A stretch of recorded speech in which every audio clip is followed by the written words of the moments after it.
سلامونه او نیکې هیلې هیله یم چې جوړ او روغ به یاست.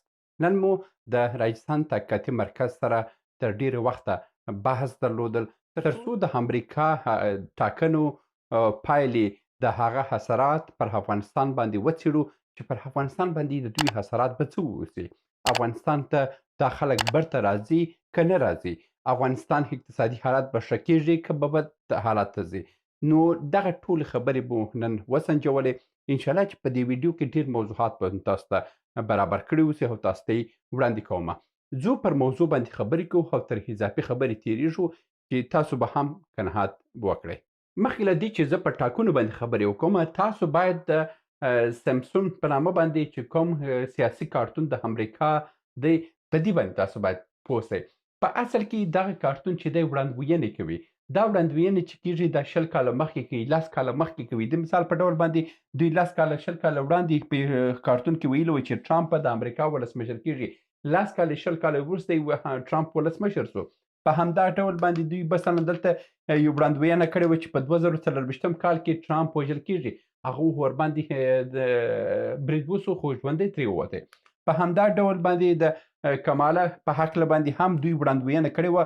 دا حدوداً 15 کاله وړاندې په کارتون کې سوی وه چې د امریکا په سیاسي رهبري کې به داسې کس راځي، داسې ښځه راځي چې دا ډول به یې توک اوسي، دا ډول به یې جامې اوسي، دغه ډول چهره به یې، همدا ډول غوږوالۍ به یې، دغه ټوله د غوږوالۍ حتی دا هر څه یې مخکې تر مخکې دوی ډیزاین کړي وه. نو که راسو دلته دوی اوس په همدغه کارتون کې حدوداً 15 کاله وړاندې هم ویلي دي چې کماله چې ده ولسمشره کېږي یو وخت، دا چې دا ځل که ولسمشره نه کېږي بل ځل به ضرور دا ولسمشره کېږي، ځکه چې دوی د همدغه کارتون په وسیله باندې ټوله نړۍ ته خپل خبرونه مخکې تر مخکې استوي او هغه ځیرک او سیاسون چې دي په نړۍ کې هغه به د امریکا سره د همدغه وړاندوینې په اساس باندې مخ ته ځي. زیاتره کسان وایي چې امریکا دغه کارتون چې جوړ سوی دی، دا کارتون چې دی د آیندې څخه خبر دی او په آینده باندې د آیندې سفر ټکنالوژي باندې دوی لاسرسی لري. په اصل کې کیسه دا نه ده. کیسه دا ده چې امریکا په د خپل هیواد دپاره 50 کلن پلان لري، 30 کلن پلان لري، 20 کلن پلان لري، 10 کلن پلان لري او 15 کلن پلان لري. دا د امریکا ټول پلانونه دي. دا پلانونه څوک جوړوي؟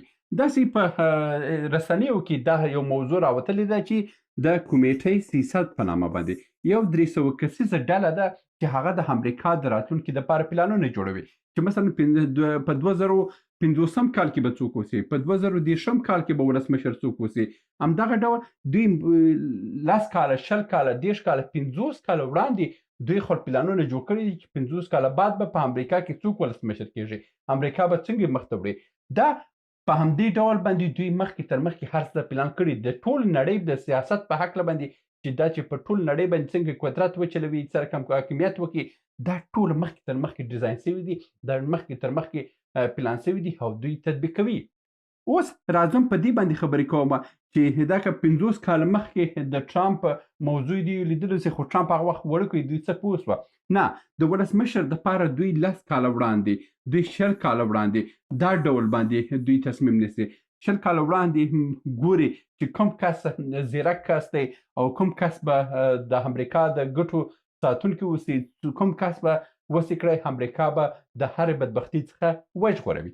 نو په همدې خاطر باندې 10 کاله وړاندې دوی پلان نیسي او هغه کس ته وایي چې ته فلاني وخت کې ته ولسمشر کېږي او دوی ته خبر هم ورکول کېږي په یو ډول باندې. دا سو د امریکا د ټاکنو سیستم چې دوی مخکې تر مخکې هر څه ډیزاین کړي دي. دا لکه نور ساده او غریب هیوادونه نه دي چې څوک به ولسمشر کېږي، حتی یو کال بعد به هم خبر نه اوسي، حتی سبا به هم خبر نه اوسي چې د دوی په ملک کې څه روان دي. خو دا هیوادونه چې دي خپل د ځان دپاره پلان او پالیسي لري. همدا ډول چین، همدا ډول روسیه، همدا ډول ډېر هیوادونه خپل ځانونو دپاره پلانونه لري او هغه پلانونو په اساس باندې مخ ته ځي. اوس راځم په دې موضوع باندې خبرې کوم که دا ټرامپ راځي نو آیا دا به بیرته بګرام ته راځي؟ آیا دا به بیرته افغانستان ته دوی خپل ځواکونه راوړي که نه؟ کیسه څه ده؟ کیسه دا ده چې امریکایان ولاړه افغانستان ته. افغانستان کې د دوی شتون دوی ته په ګټه نه وي. په اصل کې افغانستان چې کوم هغه جغرافیه چې ده، دا خواته مثلا چین دی، دا خواته هند دی، دا خواته ترکیه ده، دا خواته روسیه ده، دا 4 هیوادونه 4 قدرتونه دي اوس په نړۍ کې. دا قدرتونو په حضور کې چې دا هم ترکیه هم صنعتي ده، روسیه هم صنعتي ده، چین هم صنعتي دی، هند هم صنعتي دی او دې خواته عرب هم صنعتي هیوادونه دي. دغه منطقه کې چې موږ پراته یو، دغه منطقه د امریکا دپاره او د غربي هیوادونو دپاره ګټوره نه ده چې دغه منطقه باید علمي منطقه جوړه سي، دا باید پرمختګ وکړي، دا باید د ځانه سیاسون ولري، دا باید ځان څخه سیال اوسي. دا په اصل کې د دوی غربي هیوادو دپاره په ګټه کې نه ده. نو اوس دپاره پلان همدا دی چې دا کومې کیسې چې مخکې هم تاسو ته ویل سوي وه چې 48,000 مدرسې جوړېږي. 48,000 مدرسې چې جوړېږي، یعنې مطلب دا دی چې امریکایي دلته نه راځي، 48,000 مدرسې به جوړېږي.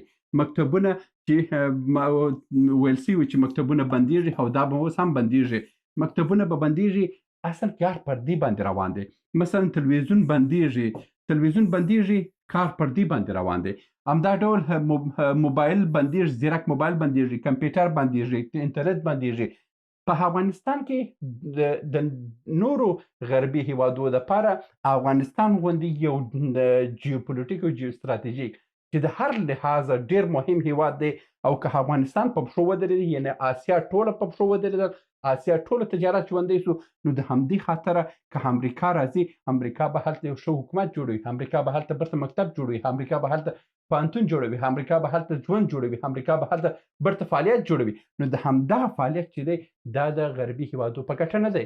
نو نه به امریکا راځي، نه به ناټو راځي، دوی به فقط و فقط همدغه پروژې چې مخته کړې دي، 48,000 مدرسې، مکتبونه بند، پوهنتون بند، تلویزیون بند، انټرنټ بند، سمارټ فون بند، کمپیوټر بند، انټرنټ بند.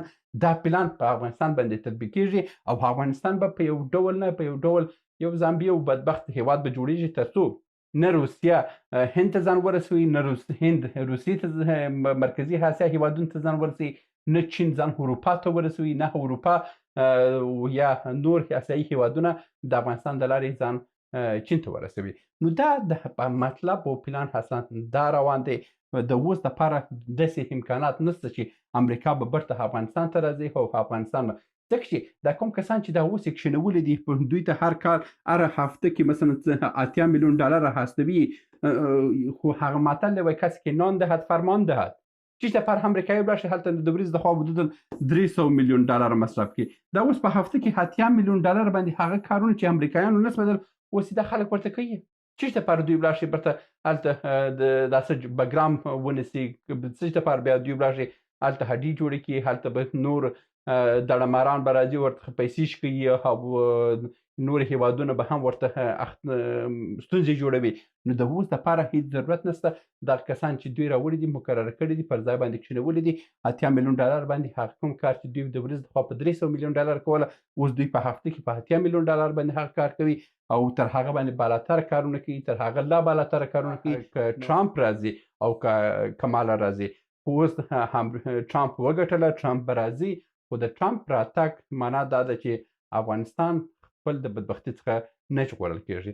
د ټرامپ اصلي پلان دا دی چې په منځني ختیځ کې چې کوم جګړه د اسرائیل او فلسطین په منځ کې د هغه جګړه به باید ودروي، ځکه چې دا جګړه د امریکا او د غربي هیوادو دپاره ډېر مصرف یې واخیستلو او دا د دوی تجارتونه هم بند کړه او د اروپا دپاره ډېر دردونکې وه. همدا ډول مثلا په اوکراین کې چې کومه جګړه ده، هغه جګړه به برته بندوي. نو دا جګړه چې هغه منځني ختیځ او اوکراین برته بندېږي، نو بیا برته څه شي ده، جګړه له بده مرغې برته افغانستان ته راځي، ځکه چې افغانستان د نړۍ ډېر ستراتیژیک منطقه ده او جګړه باید روانه وسي. په نړۍ کې جګړه 100% دوامداره ده. که هغه جګړه ختمېږي نو اقتصاد هم بدېږي، ځکه چې دا اقتصاد ولاړ پر جګړې باندې دی. نو افغانستان به برته د جګړو ځاله جوړېږي، ځکه چې د اوکراین او منځني اسیا منځني ختیځ جګړه چې ده هغه باید بنده سي، ځکه نه اروپا ته ګټه رسوي او نه هم روسیې او نور هیوادو دپاره. د اوس دپاره منځني ختیځ جګړه به ټرامپ راځي او برته یې دروي. ښه، اوس خبره دا ده چې دوی سره کوم دوه ګوندونه لري، یو جمهوري خوا ده او بل ډیموکراټ دی. په اصل کې دوی د دوه پالیسیو څخه کار اخلي، چې یو هارډ پالیسي ده، هارډ پالیسي یعنې ګرمه پالیسي ده، او بل کولډ پالیسي ده چې یعنې یخ. خبره دا ده چې کله هم یو په نړۍ کې ګډوډي راځي نو بیا دوی د داسې څخه هغه ګرم کس چې روان دی پر حاله باندې خپل وظیفه مخ ته وړي هغه به یو خواته کوي بیا پر ځای باندې دا بل ګوند راوړي. دا ګوند به مشکلات به د نړۍ حل کړي او دا کومې ممانع چې کوم مانع چې د امریکا په وړاندې جوړ شوي دي بیا دا ګوند یې جوړوي او که بیا د دې ګوند څخه نړیوال خوابدي کېږي او د امریکا دپاره د خنډونو جوړولو پلان لري بیا برته دا د بین وړي برته راځي ګرم برخې ته. یعنې دوی د سړو ګرمو سړو پالیسي مخ ته وړي. دا په سیاست کې ډېر مهمه موضوع ده چې کله هم یو موضوع ډېرې ګرمېږي هغه یخه کړه او چې کله هم یو موضوع ډېر یخېږي هغه برته ګرمه کړه. نو دا بلانس د امریکا د سیاست بلانس په همدغه ډول باندې جوړ دی په دغه دوه ګوندو باندې. خو په اصل کې پلانونه چې دي هغه 50 کاله 30 کاله 40 کاله مخکې جوړ شوي دي چې دا باید څنګه سي او څرنګه مخته ورشي. دا هر څه ډیزاین شوي دي. دا کسان چې توباله کېږي دا د یخ او ګرمو پالیسي پر اساس باندې جوړیږي چې هغه میزان وساتل سي د نړۍ په نړۍ کې د امریکا په وړاندې چې کوم یا تشدد رامنځته شوی دی یا د امریکا هغه مقام ته خطر جوړ شوی دی بیا د همدې تبادلې په اساس باندې دوی برته سره جوړوي. اوس خبره دا ده چې د ټرمپ په راتګ سره بیا د بریکس حالت به څنګه سي او نورو په نړۍ کې چې د ډالرو او د امریکا په وړاندې چې کومې خبرې را پیدا سوي وه د هغه حالت به څنګه سي. دا په بلې ویډیو کې تاسو ته د بریکس په باره کې د ټرمپ راتګ په هکله باندې خبرې کوم چې د ټرمپ راتګ په بریکس باندې به څومره اثرات ولري. آیا دا کمیټه به مخ ته ولاړ شي او آیا ډالر په وړاندې به پیسې چاپ سي که نه سي. نو دا به په راتلونکي ویډیو کې وایم. د نن ورځې دپاره همدومره تاسو ته وایم چې افغانستان ته نه ځي. افغانستان به له بده مرغې په هماغه بدبختي باندې چې پوهنتون بند مکتب بند دا اوس مهال خو یوازې پوهنتون د ښځو دپاره بند دی او مکتبونه هم او په تر 2028 کال ویل شوي دي چې حتی پوهنتون کې باید یو نفر نه اوسي او په مکتب کې هم باید یو نفر نه اوسي. ټوله باید مدرسې سي او مدرسې هم حدودا اوس خو 50% جهادي مدرسې دي. دا مدرسې به اتیا سلنو ته رسیږي. یعنې افغانستان به مخکې مې هم تاسو ته ویلي چې هماغه چې یو زامبي هېواد په جوړېدو په حالت کې دی هغه به همداسې پرمخ ځي. همدغه وحشت به په مخ ځي. خو له بده مرغې داسې نوی پرمختګ د نړیوالو په سیاست کې نه لیدل کېږي چې د افغانستان دپاره یو روښنایي. دا و د نن ورځې ویډیو. هیله مند یم چې دا معلومات مو ترلاسه کړي اوسي او ستاسو قناعت هم حاصل سوی اوسي. تر بیا مو په الله سپارم. ښې جاري. سلامونه. موږ ډېر موضوعات جوړ کړي دي. که سیاسي موضوعات غواړئ ووینئ نو دلته کلیک کړئ او که غواړئ اقتصادي موضوعات وګورئ نو دلته کلیک کړئ او که غواړئ چې د تل لپاره راسره واوسئ نو دلته کلیک کړئ او چینل سبسکرایب کړئ. مننه.